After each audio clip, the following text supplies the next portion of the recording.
네, 성경 말씀은 출애굽기 20장 13절, 14절입니다.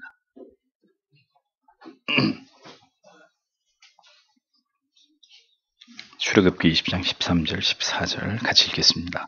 살인하지 말지니라, 간음하지 말지니라. 아멘.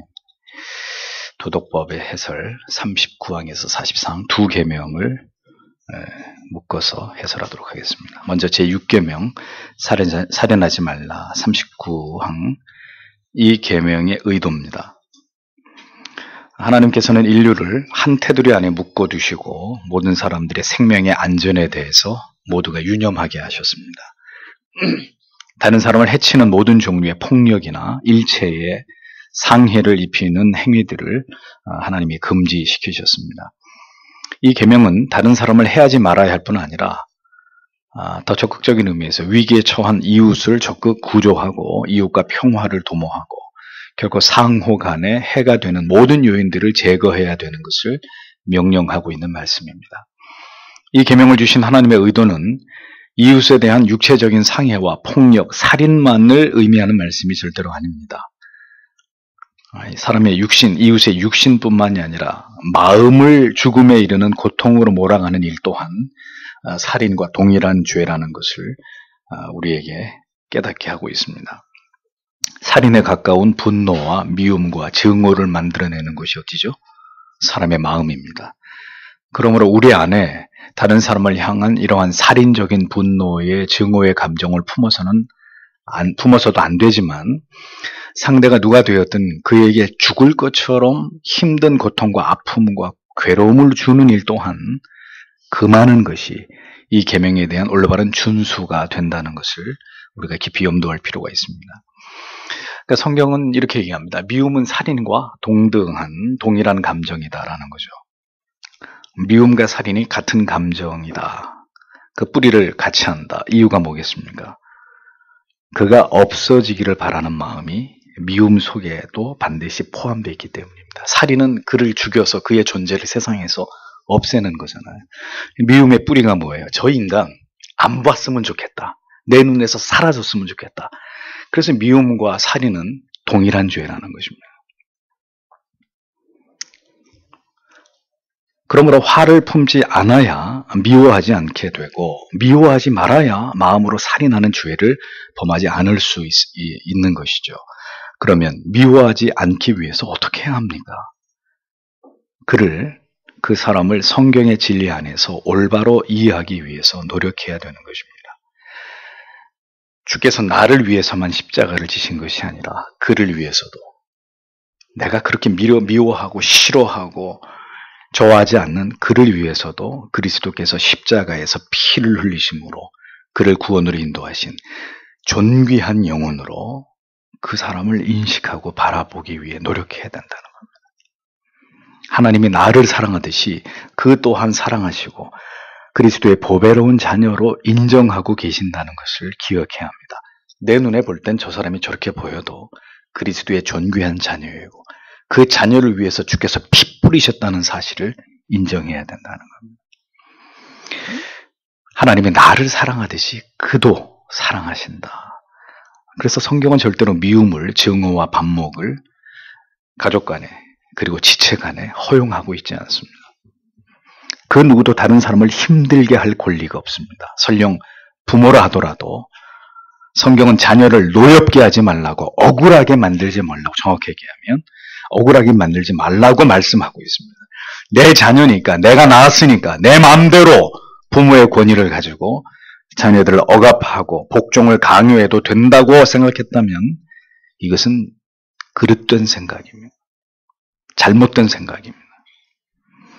자녀가 부모로 인해서 깊은 상처와 고통을 당하고 있다면, 마음의 괴로움을 느끼고 있다면 그 부모는 자녀를 살인하고 있는 죄를 범하는 거예요. 좀 엄격하게 말씀드려서. 물론 힘들게 하는 목적과 동기까지를 살필 필요가 있습니다. 어떤 경우는 그 자녀를 혹은 제자를 훈련받는 부하들을 그들로 하여금 어떤 발전과 성장을, 강인한 정신력을 배양시키기 위해서 의도적으로 강하게 이렇게 마음과 정신을 혹독하게 밀어붙이는 트레이닝하는 이런 경우도 있겠죠. 인간은 그렇게 하지 않으면 스스로 어떤 그런 규율과 도를 지키면서 교정되고 발전해 갈 수 있는 이런 능력이 부족하기 때문에 그러니까 그런 경우는 예외일 것입니다. 그러나 그런 경우를 제외한다면 우리는 가족과 이웃과 지체들에 대해서 때때로 생겨나게 되는 미움과 분노의 감정을 주의 은혜 안에서 올바로 다스리기 위해서 최선을 다해야 합니다. 예수 그리스도의 성품과 그분의 생애와 그분의 삶을 깊이 묵상하면서 성령께서 우리의 양심에 호소하시는 말씀에 순복해서 우리의 감정과 마음을 바꾸어 주시기를 기도해야 되는 것이죠. 네. 40방 이 계명의 두 가지 근거입니다. 성경은 이 계명이 두 가지 근거에 기원한다는 것을 밝힙니다. 사람은 모두 하나님의 형상으로 지음을 받았고 모두 한 혈육이다라는 것입니다. 그러므로 이웃을 해하는 행위는 하나님의 형상을 해하는 것으로 그렇게 여겨 마땅하고 이웃을 존귀한 존재로 여겨야 되는 것이고 하나님께로부터 그도 나도 함께 지음을 받은 우리는 한 혈육으로 그렇게 여기는 것이 마땅하다고 칼빈이 이 부분에 대해서 우리에게 가르칩니다. 하나님께서는 우리가 본성적으로 또 하나님의 보존하심을 구하도록 우리를 이끌어주는 두 가지 사실을 생각하기를 원하시는데 그것은 사람 속에 새겨져 있는 하나님의 형상을 존중하라는 거예요. 우리 모두 하나님의 이마고들, 그분의 성품을 따라서 다 지어진 존재란 말이죠. 물론 공유적인 속성과 비공유적 속성 나눠져 있지만 어찌 되었든 간에 하나님의 형상을 따라서 지어진 존재입니다.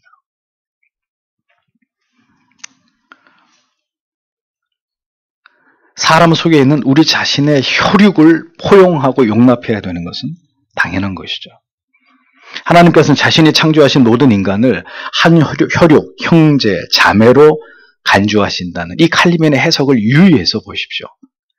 그러니까 직접적인 살인만 이 계명을 범하는 게 아니라 이웃이나 지체를 해치는 어떤 일들을 고의로 시도하고 모의하고 계획하고 바라는 것도 그 형제, 자매, 지체 안에 있는 하나님의 형상을 파괴시키는 살인이라는 거예요. 어려움에 빠뜨리기 위해서 함정을 파고 사람들 앞에서 그 사람을 험담해서 그의 명예와 인격을 살인하는 일 또한 율법으로 볼 때는 명백한 엄중한 살인죄에 해당되는 것입니다. 나아가서 얼마든지 그렇게 할 능력과 기회가 있음에도 불구하고 어려움에 처한 이웃의 안전을 지켜주는 일에 대해서 우리가 아무런 노력을 기울이지 않는다. 그러니까 가만히 내버리면 저 사람은 고통을 당하게 되고 심지어 죽어갈 수도 있는데 그 사람이 그런 지경에 있는 것을 우리가 못 본 채 한다, 묵과한다. 우리는 살인의 죄를 범하고 있는 것입니다. 북한의 인권에 대해서 침묵하고 있는 것, 살인의 죄를 범하고 있는 것입니다. 북한뿐만이 아니라 이 한국 땅에서도 노동자의 인권, 여타 우리가 인권이라고 말해야 되는 또 사회적인 약자들, 여기에 약자의 동성애자들은 포함이 되지 않습니다만 사회적인 약자들, 그들을 지원하고 돕고 그들을 갱생하게 하는 이런 모든 것들은 그리스도인들이 교회가 앞장서서 감당해야 될 이웃사랑의 실천, 살인하지 말라고 하는 그 계명의 확대된 적용이라는 것입니다. 이웃의 육체를 보존하고 지키는 것에 대해서 이렇게 우리가 관심을 가져야 한다면 칼빈이 얘기합니다. 그 영혼의 안전의 문제에 대해서 그 마음의 평온함에 대해서는 우리가 더 많은 수고와 열심을 갖기를 하나님이 원하신다는 거예요. 자, 하나님이 보실 때 육체를 그렇게 위하라고 하신다면 육체보다 더 소중한 것이 영혼인데 그 사람의 영혼을 안전하고 평온하게 화평하게 보존하는 것은 더 중요한 일이 아니겠느냐라는 논리입니다.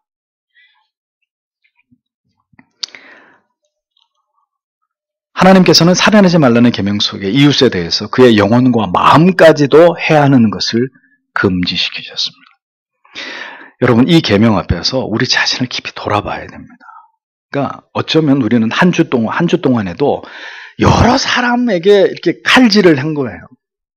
섬찟한 얘기지만 손에 칼만 안 들었다 뿐이지 우리가 이번 한 주에도 남편을 미워하든지 아내를 미워하든지 자식을 미워하든지 누구 시어머니를 미워하든지 며느리를 미워하든지 회사에 무슨 부장을 우리가 수시로 살인의 죄를 범하고 있다는 거죠. 그러니까 이 계명 앞에서, 율법 앞에서 자유로울 수 있는 사람이 아무도 없다는 거예요.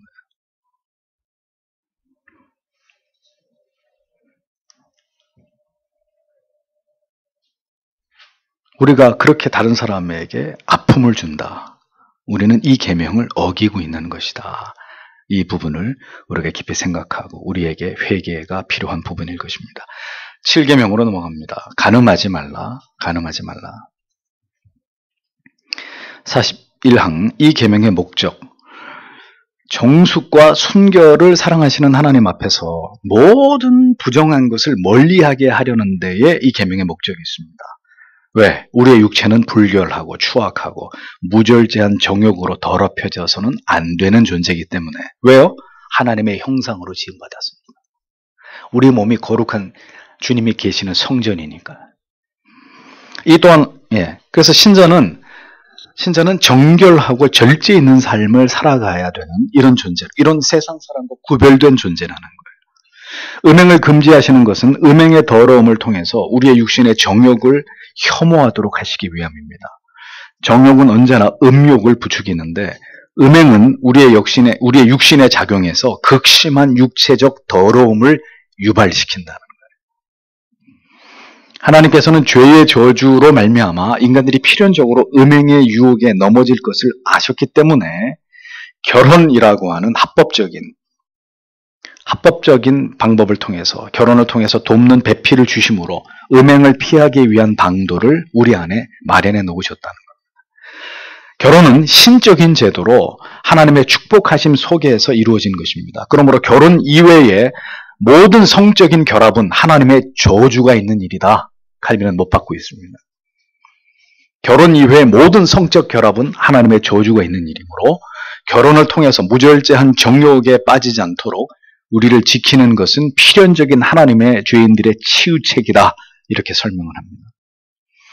잊어버리지 마십시오. 젊은 지체 여러분. 결혼 외의 남녀가 성적인 관계를 갖는 것 모두가 하나님의 저주하심 아래에 있는 죄가 됩니다. 유부남과 유부녀와의 관계는 말할 것도 없고 결혼 전에 사랑한다는 이유만으로 결혼하기도 전에 성관계를 갖는 것, 이 계명을 어기는 죄입니다. 알겠습니까? 혼전 성관계, 명백한 죄란 말이에요. 간음이란 말이에요. 간음. 청년 여러분, 하나님의 저주 속에서 결혼 생활을 시작하기 원합니까? 아니면 하나님과 성도들의 지극한 축복 속에서 아름다운 믿음의 가정을 시작하기 원합니까? 배불러서 결혼하는 게 자랑입니까? 세상에 미친 연예인들이 그런 짓거리 하는 거 보면서 따라하는 겁니까? 신부가 배가 이만큼 나와가지고 드레스를 입고 결혼하는 게 자랑하는 일이에요? 자랑스러운 일이에요?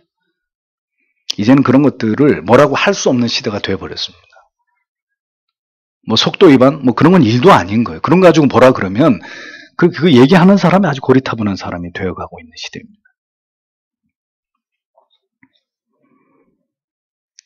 정욕을 통제할 수 없는, 성숙하지 못한 그 영혼이 아직 준비되어 있지 않은 나이에 연애를 하는 것 또한 자신을 죄에다가 내어주는 일입니다. 그래서 여기 있는 목사는 여러분들에게 분명히 말씀드립니다. 학창시절에 중고 대학을 다니는 학생의 신분으로 연애하는 것, 자기 영혼과 육체를 매우 위험한 지경에다가 내어주는 일이 되는 것입니다. 음란에 빠질 수 있는 절호의 기회를 사탄에게 나를 통째로 내다가 바치는 일입니다. 그래서 학교 다닐 때는 학생의 신분으로 열심히 공부하라는 거예요. 그 주체할 수 없는 정욕을 가지고 죄를 짓지 말고 연애질 하다가 돌이킬 수 없는 하나님 앞에 죄를 범하지 말고 열심히 공부하고 힘이 남아 돌아요. 운동장 돌란 말이에요. 운동장. 축구하다 또 다치면 안 되고 농구를 하든지 힘이 남아들면 운동을 해서 그걸 풀어야 되는 거죠. 연애를 하다간 필시 우리 육체를 더럽히는 쪽으로 가게 돼 있습니다. 누구든지 예외가 없어요. 두 번째, 독신은 특별한 은사입니다. 독신의 은사를 여기서 얘기합니다. 독신을 은사로 규정하는 이유는 보편적인 사람들이 결혼을 통해서 정욕의 문제를 해결하는 것과 달리 하나님께서 특별한 은혜를 주셔서 정욕을 잘 제어하면서 자기의 정절을 보존하는 자들이 있기 때문입니다. 결혼이라는 치유책에 의지하지 않고 자신의 무절제함으로 정절을 버리고 음행을 저지른다면 이는 하나님을 대적하는 것이고 이유 규례를 거부하는 죄가 됩니다. 그러니까 결혼은 안 하는데 연애는 하겠다. 이런 것들은 다 죄란 말이에요. 다 죄. 그런데 그런 경우가 아니라 독신으로 살면서도 자기의 정욕을 잘 컨트롤하면서 하나님의 은혜로 그렇게 하나님이 주신 특별한 사명을 위해서 살아가는 그런 지체가 있다는 거예요. 그래서 중요한 것은 독신이든지 결혼이든지 모두 하나님의 부르심을 받아야 된다는 거죠. 독신으로 부르심도 하나님의 뜻과 하나님의 도우심이 없이는 안 되는 것이고, 그럼 결혼은 막 해도 되는 거냐? 아니라는 거예요. 결혼 역시 합당한 믿음의 가정을 세우도록 때가 되어서 남편이 될 사람과 아내가 될 사람을 만나게 하시는 이 조합으로 그들을 부르시는, 결혼으로 부르심이 없이는 사사로이 결혼을 생각하면 안 된다는 거예요. 뭐 나이가 찼으니까 결혼해야 된다고. 성경에 어디 그런 말씀이 있어요? 나이 차면 결혼하라고 성경에 어디 그렇게 돼 있어요? 신앙으로 하나님의 말씀의 지식으로 준비되지 않은 결혼이 결국 불행을 부르고 파국을 불러오는 것입니다. 그러니까 결혼이든 독신이든 하나님의 도우시는 은혜 없이 어느 한 가지를 고집하려고 하는 것은 모두 자기를 부르신 하나님의 섭리와 뜻을 거스르고 벗어나는 행위예요. 독신이든 결혼이든 여러분에게 결정권이 없다는 거예요. 성적인 절제의 특별한 은사를 하나님께 입은 자들이 있습니다. 독신의 은사는 몇몇 지체들에게 하나님이 베푸시는, 교회가 인정해야 되는 은사라는 거예요. 은사. 그러므로 독신의 은사를 확인하기 위해서는 먼저 성적인 절제력이 자신 안에 있는지를 확인해 봐야 됩니다. 성경에 나오죠. 성경에 천국을 위해 스스로 고자된 자라는 표현이 성경에 나오죠. 즉 주의 일을 위해서, 주의 일에 온전히 헌신함을 위해서 자신의 정욕이 걸림돌이 되지 않게 된 사람들, 하나님의 은혜 가운데 그런 사람들이 있다는 거예요. 이게 보편적이지는 않아요. 결혼이나 육아에 대해서는 전혀 다른 사람처럼 거기에 간절한 마음이 없어. 나는 꼭 결혼할 거야. 무슨 수가 있어도 결혼할 거야. 난 결혼해서 아기를 낳아가지고 이쁘게, 그러니까 이런 데서 별 마음이 없는 거예요. 그런 거예요. 희한하죠. 네. 별 마음이 없고 주의 일에 힘쓰려고 하는 이런 특별한 사명감이 그것보다 훨씬 더 큰 사람들이 있다는 거예요. 그 사람은 독신의 은사를 하나님이 주셨을 확률이 대단히 높은 것이죠. 그러니까 이러한 특징은 하나님으로부터 주어지는 것입니다. 자기가 만들어내는 게 아니에요. 그래서 칼빈은 이것이 결코 보편적인 것이 아니라고 강조하는 것입니다. 하나님의 일을 위해서 홀로 매진할 자에게 하나님이 그 은사를 허락하시는 것이죠. 그러니까 분명한 사실은 모든 것이 은사에 따라서 그렇게 이루어져야 된다는 거죠. 은사에 따라서 삶을 살아야 된다는 거예요. 그러니까 독신 은사를 주지 않은 사람이 독신으로 살아서는 안 되고, 결혼을 해야 될 사람이 결혼하지 않고 결혼을 하지 말아야 될 사람이 결혼하는 이런 일들이 있어서는 안 된다는 거죠. 다만 독신 은사에 대해서 받을 만한 자는 받아서 그 길을 가는 거예요. 그리고 그 길을 가는 거에 대해서 왜 너는 때가 됐는데 결혼을 안 하니 하고 교회가 그를 구박해서는 안 되는 겁니다. 예? 구박덩어리가 돼서는 안 되는 거예요. 결혼을 못 한다는 이유가. 그것이 정말 그가 받은 독신의 은사라면 우리가 세속적인 관점을 가지고 얘기해서는 안 된다는 거죠. 누구든지 그것을 가로막거나 회유하는 것은 올바른 일이 아닙니다. 기도해줘야 되는 거예요. 기도해줘야 돼요.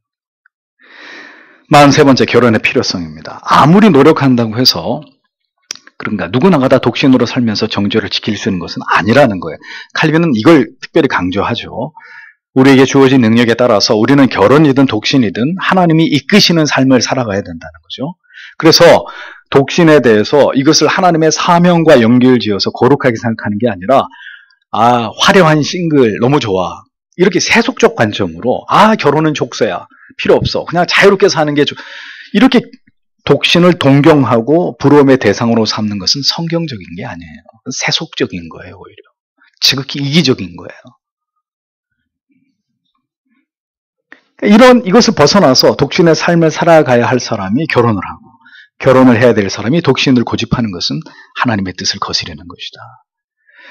하나님께서는 음행을 금하시고 우리가 순결하고 정숙한 삶을 살아가는 것을 원하십니다. 그 길은 다시 얘기합니다. 각 사람이 하나님의 부르심에 따라서 자기에게 주어진 삶을 살면 되는 거예요. 결혼으로 부르셨으면 결혼하고, 독신으로 부르셨으면 독신으로 살면서 특별한 사명을 감당하고, 결혼을 함부로 무익하다느니 뭐 쓸데없는 것이라는, 결혼은 해도 후회고 안 해도 후회, 이런 세속적인 말들에 귀를 기울이지 마. 그건 진리가 아니란 말이에요. 그런 말들은 얼마나 경솔한 말들이에요. 그러니까 페미니즘으로 물들어가는 현대 여성들의 정신세계는 그들을 지으신 창조주의 뜻을 정면으로 거슬리고 역행하는 거예요. 여성들이여, 가정을 포기해라. 자유를 누려라. 낙태로부터 여성들이여, 당신들의 아름다운 몸을 보존해라. 무슨 미치광이 같은 소리들이냔 말이죠. 결혼을 경멸하면서 화려한 싱글로 자유분방한 삶을 추구하는 것. 결혼이라는 신성한 제도를 주신 하나님을 경멸하는 죄악이란 말이에요. 자매 여러분, 똑바로 들으세요. 이 말씀에 거부하려거든 세상으로 가세요. 하나님 말씀 부정하고 마음대로 가서 하세요. 가정을 위해서 숭고한 희생을 하지 않고 마음껏 자기 능력과 재능을 뽐내면서 이렇게 살아가려고 하는 마음, 그 커리어 우먼이 돼서 마음껏 내가 남자들보다 돈 더 많이 번다, 어쩔래? 그렇게 남자들을 쥐락펴락하려고 하는 이런 마음들, 매우 이기적이고 잘못된, 빗나간, 죄악된 생각들입니다. 정욕을 제어할 힘이 없다는 것은 결혼을 하도록 허락하시는 하나님의 섭리라고 여겨야 된다. 아주 직접적으로 칼빈은 이런 얘기를 서스럼 없이 성도들에게 가르칩니다. 그러니까 음행을 피하기 위해서 결혼하는 것 합당한 일이라는 거예요. 그러나 결혼하기 전까지는 음행을 피해야 한다고 얘기합니다. 절제할 수 없으면 결혼하라는 말씀의 의미는 사람들의 다수가 무절제의 죄를 범할 수 있기 때문에 결국은 결혼을 통해서 이 문제를 합법적으로 하나님의 은혜 안에서 해결하라고 우리에게 권하고 있는 거예요. 잘못된 게 아니라는 거예요. 결혼이라는 합법적인 제도 안에서, 제도 밖에서 만약에 무절제하게 음행을 행한다면 이건 전부 다 하나님의 계명에 대한 불순종이 되는 거예요. 그래서 지난번에도 설교 때 얘기한 자유연애, 결혼 없이 그냥 성적인 쾌락을 누리면서 동거하고 이렇게 서로 즐기는 이런 것들은 전부 다 사악한 일들입니다. 인본주의적 극치를 보여주는 것입니다. 이성을 가까이 하지 않았다고 해서 자신은 부정하지 않다고, 나는 지금까지 여성을 털끝 하나 건드린 적이 없다, 그러니까 나는 부정한 사람이 아니다, 이렇게 여기는 것, 합당하다, 합당하지 않다, 합당하지 않다는 겁니다. 왜? 몸으로는 그렇게 안 했어도 마음으로는 수없이 음욕을 품었을 것이고 정욕이 불일듯 일어났음을 부인할 수 없기 때문이라는 거예요. 그러니까 정숙함은 몸의 정절과 마음의 순결이 연결되어 있는 상태다, 이렇게 얘기하는 것입니다. 그러니까 이게 가능하겠냐고요. 가능하겠어요. 그리스도의 보혈의 은혜와 경건의 진력함으로 최소화할 수 있을 뿐이에요. 그리고 그런 죄를 저질렀다면 우리는 또다시 그리스도의 은혜로, 그리스도의 보혈의 속죄하심의 은혜 앞에 우리 자신을 씻어야 되는 거죠. 그래서 언제나 그리스도의 보혈의 은혜를 통해서, 경건을 통해서 우리의 생각과 마음을 다스릴 능력을 구하지 않고는 누구도 이 문제에서 자유로워질 수 없어요. 음란한 것을 가까이 하면서 음란의 죄로부터 벗어날 수 있는 사람은 아무도 없어요. 지혜롭지 않은 거예요, 그거는. 그런 상황으로부터 나를 격리시키고 분리시켜 놓고 하나님의 말씀을 통해 보다 적극적인 경건을 훈련하는 그 방법밖에 없는 거예요. 근데 그 음란한 가운데 자기를 두고 주님 나를 지켜달라고 하나님을 기만하는 거예요. 자기를 기만하는 것이고. 성경이 말씀이죠. 음행은 뭐라 그랬죠? 피하라 그랬습니다. 피하라 그랬어요. 맞서서 싸우라고 하지 않고, 맞서 싸우면 네가 100번 지게 돼 있기 때문에 음행은 피하고 보는 거예요. 피하라고 했습니다. 하나님이 주신 해결책인 결혼 안에서 허락된 것을 누리라고 하는 것입니다. 그렇지 않고 그것을 사용하면 죄가 된다는 거예요. 죄. 묶이지 않는 것은 자유로운 게 아니에요. 항상 세상을 본받는 일이 없어야 돼요. 세상은 묶이지 않는 게 자유로운 거라고 하죠. 천만에. 우리는 진리에 묶이지 않는 것은 자유로운 게 아니는 거예요. 내게 아닌 거예요. 우리에게 허락된 게 아닌 거예요. 44번째, 정숙함과 순결. 부부는 결코 그 아름다운 결합에 하나님께서 복을 주실 것을 믿음으로 무절제하고 방탕한 삶으로 그 결합을 더럽혀서는 안 된다고 못 받고 있습니다. 제가 옛날에 고린도 후서인가요? 강의하면서 그때도 이 말씀에 대해서 생생하게 제가 말씀을 전한 기억이 있습니다.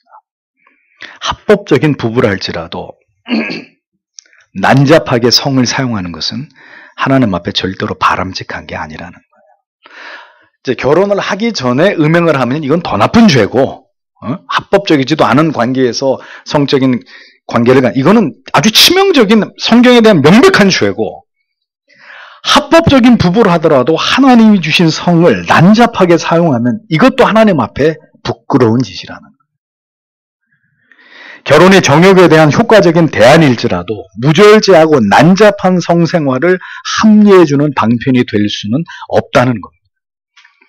그래서 그리스도인들은 일체의 성과 관련해서 절제하고 정숙함을 지켜야 된다는 거예요. 결혼했다고 해서 모든 것이 다 허용되는 것이 아닙니다. 남편과 아내는 각각에 대해서 진지하게 대하고 인격적으로 대하고 결혼의 존귀함과 그 절제의 아름다움을 유지해야 될 필요가 있다는 거죠. 믿음의 사람들이기 때문에. 그래서 경건한 가정을 주 안에서 이루어가고 그 가정이 음탕함에 빠지는 일이 있지 않도록 주의해야 한다는 것입니다. 잊어버리지 마십시오. 결혼은 동물적 욕구를 충족하기 위함이 전부가 아니라는 거예요. 하나님이 다스리고 통치하는 가장 작은 단위의 나라를 세우는 거잖아요. 응? 결혼의 존귀함과 신성함을 무가치하게 만드는 어떤 요소도 용인해서는 안 된다. 정숙함과 절도를 지키면서 서로에 대한 예의를 지키는 것이 중요하다는 것입니다. 음행을 금하신 이가 우리의 마음과 정신과 육체의 소유자이신 하나님이시라는 것을 기억하라는 것입니다. 그래서 음란함을 금할 뿐 아니라 칼빈이 얘기합니다. 칼빈이 수백 년 이후에 이 세상을 마치 이렇게 보고 이 글을 쓴 것처럼 탄식합니다. 이 하나님의 사람의 지혜에 대해서. 음란함을 금할 뿐 아니라 성적으로 문란한 복장, 그 다음에 음란한 몸짓, 성적인 농담, 이런 것들로 주목하세요. 다른 사람의 영혼의 정숙함을 유혹하는 것, 용납될 수 없는 일이라고 칼빈이 못을 받고 있습니다.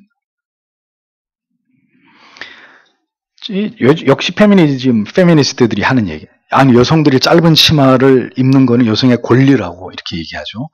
그러니까 여성의 짧은 치마, 노출이 심한 옷을 보고 그 음욕을 품는 남자들이 그게 동물이고 그 짐승이지, 우리한테 왜, 우리가 짧은 치마를 입을 권리가 우리한테 있는데 왜 그걸 가지고 우리한테 뭐라고 하느냐, 이렇게 주장을 한단 말이죠. 예. 그러니까 노출이 심한 옷 입고 다니면 성범죄의 표적이 됩니다. 이런 말들 페미니스트들이 뭐라고 해요? 여성차별이라고 예? 막 치를 떨잖아요. 여성차별적인 발언하지 말라고.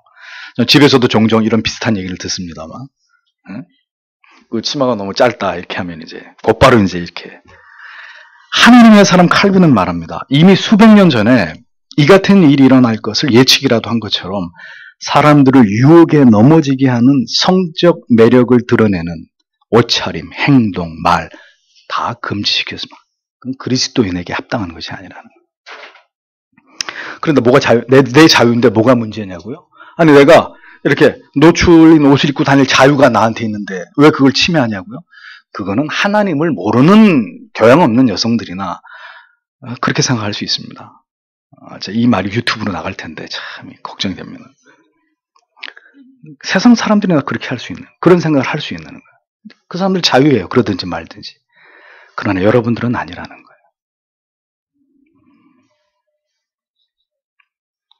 하나님이 보고 계신다는 것을 기억하십시오. 그대의 짧은 치마, 야한 화장, 노출이 심한 옷, 찢어진 청바지, 정숙하지 않은 머리 모양, 여러분들의 외모까지도 하나님이 주목하고 계신다는 것을 기억하십시오.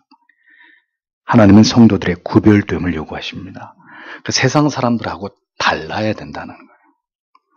온몸에다가 타투를 하고 막 자기 신체를 막 훼손하고 과도한 액세서리 같은 거, 이런 것들 그리스도인들의 삶에 어울리지 않는 거예요. 정숙함의 반대는 모두 하나님 앞에서 죄가 된다는 것을 잊어서는 안 됩니다. 우리가 이러한 율례를 거부하려는 마음이 든다는 것은 이미 우리의 마음이 세상에 빼앗겼다는 것을 뜻하는, 무슨 고리타분하게 지금 때가 어느 때인데 목사님이 저런 설교를 하시나? 여러분 이런 마음에 반감이 생기십니까? 이미 여러분들의 영혼이 절반쯤은 세상에 넘어가 있다는 거예요. 악한 세상을 본받지 마십시오. 그 속에는 하나님이 계시지 않습니다. 성적인 매력을 발산하는 연예인들, 그들에게 빠져들지 마세요. 왜 여러분들의 카카오톡에 연예인 얼굴이 나와 있어요? 왜? 모두 악한 일들입니다. 우리를 미혹해 하는 일들입니다. 신성한 결혼을 통해서 부부의 대의를 지키십시오. 하나님이 보시기에 아름다운 사람들이 되세요. 우리는 하나님의 자녀들 아닙니까? 우리의 순결한 영혼을 흠집내는 모든 일들을 피하십시오. 그러나 넘어질 수 있습니다. 넘어졌다면 주께로 나아가셔서 간절히 하나님 앞에 다윗처럼 참회하고 다시는 그 같은 죄에 빠지지 않도록 그 유혹을 이길 힘을 구하고 또 구하십시오. 반드시 주께서 다시 이렇게 세우시고 우리의 생각과 마음을 지켜주실 것입니다. 이렇게 해서 살인하지 말라는 계명과 간음하지 말라는 계명에 대한 충분한 해설을 여러분들에게 설명해 드렸습니다. 기도하겠습니다.